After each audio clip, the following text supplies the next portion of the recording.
同学们，早安. Hari ini kita akan sambung membaca teks kandungan. Buka buku teks muka surat 33.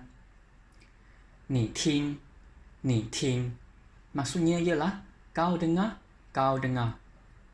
那是什么声音? Maksudnya ialah apakah bunyi itu? Mi, mi, mi.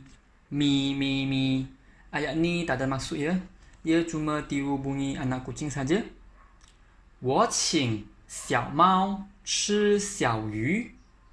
我请小猫吃小鱼.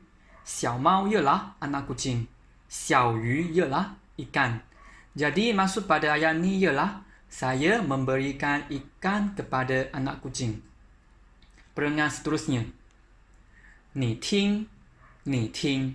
Sama juga maksud di atas tadi, iaitu kau dengar, kau dengar. 那是什么声音? Maksudnya ialah apakah bunyi itu? Wang, wang, wang. Wang, wang, wang. Ayat ni tak ada maksud juga, ia cuma tiru bunyi anak anjing saja. 小狗跟我游玩去. 小狗跟我游玩去. Hak ni maksudnya ialah anak anjing mengikut saya bersiasat.